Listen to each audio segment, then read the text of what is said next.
Elhamdülillahi hamdeş şakirin ve salatu ve selamu ala eşrafil enbiyai vel mursalin amma ba'd. Allah Teala insandardı özüne ibadat kılış üçün jaratkan. Al эми ibadattardын эң улуусу namaz. Эгерде Аллахка намаздан дагы сүйкүмдүү кандайдыр бир амал болгондо, күнү түнү рүкү жана саждада турган периштелерге мына ошол амалды аткарууга өкүм бермек. Ошондуктан Аллах Таала Кур'ан-ы Каримдин көптөгөн аяттарында намазды тургузууга буйруп, жана бир канча аяттарда намаздын фазилеттерин баяндаган. Пайгамбарыбыз саллаллаху алейхи ва саллям дагы намазды тургузууга чакырып, жада калса өмүрүнүн акырында өз үммөтүнө намазды тургузууга осуят кылган. Себеби намаз дүйнө жана акыреттин бардык жакшылыктарын өз ичине камтып алган.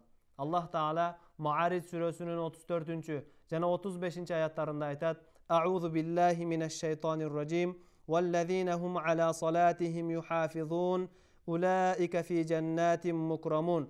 Жана намаздарына бекем болгондор мына ошолор акыретте сый урмат көрүшөт. Демек намаз дүйнө жана акыретте сый урмат көрүүгө себеп болот. Жана ошондой эле намаз Аллахтын жардамы келүүсүнө себеп болот. Аллах Таала Бакара сүрөсүнүн 45 аятында айтат: А'удhu billahi mineşşeytanirracim вастаину bis-sabri was-салah. Сабыр жана намаз аркылуу Аллахтан жардам сурагыла. Хузайфа радияллаху анху айтат: كان رسول الله صلى الله عليه وسلم إذا حزبه أمر فزع إلى الصلاة. Пайгамбарыбыз sallallahu aleyhi ve sellem'ga кандайдыр бир кыйынчылык келсе, дароо намазга кайрылчу эле. Себеби намаз аркылуу пенде Аллахтын жардамын ала алат. Талаптагыдай окулган намаз адамдын дүйнө акырет жашоосун талкалай турган күнөөлөрдөн жана уят иштерден тосот. Бул тууралуу Анкабут сүрөсүнүн 45 аятында Аллах Таала мындай дейт: أعوذ بالله من الشيطان الرجيم وأقم الصلاة إن الصلاة تنهى عن الفحشاء والمنكر.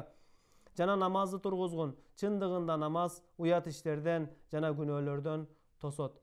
Кади Байзави рахматуллахи алейхи айтат: чындыгында талаптагыдай аткарылган намаз адамдын күнөө иштерден, уят иштерден тосулуусуна себеп болот. Бир жолу Пайгамбарыбыз саллаллаху алейхи ва салламга bir адамдын 5 маал намаз окугандыгы, жада калса тахажжуд намазын окуп, уурулук кылып коеру тууралуу айтылганда, Пайгамбарыбыз Мухаммад саллаллаху алейхи ва саллям ал адамдын окуган намазын эске алып, саянхаху ма тaqulu, анын окуган намазы жакында анын бул күнөө ишинен тосот деп айтты.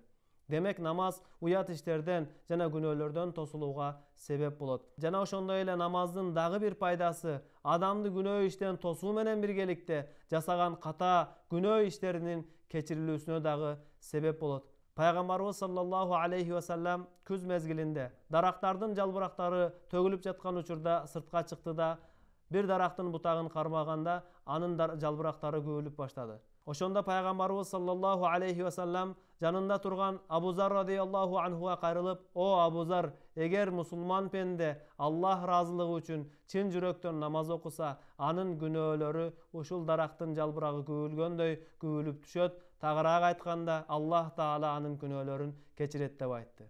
Демек, ыхлас менен окулган намаз күнөөлөрдүн дагы кечирилүүсүнө себеп болот. Аллах Таала бардыгыбызга намаздын Кур'ан-ы Каримде жана хадистерде айтылган бардык пайдаларына жетүүнү насип кылсын. Ва ахиру дa'wana anil hamdulillahi rabbil alamin.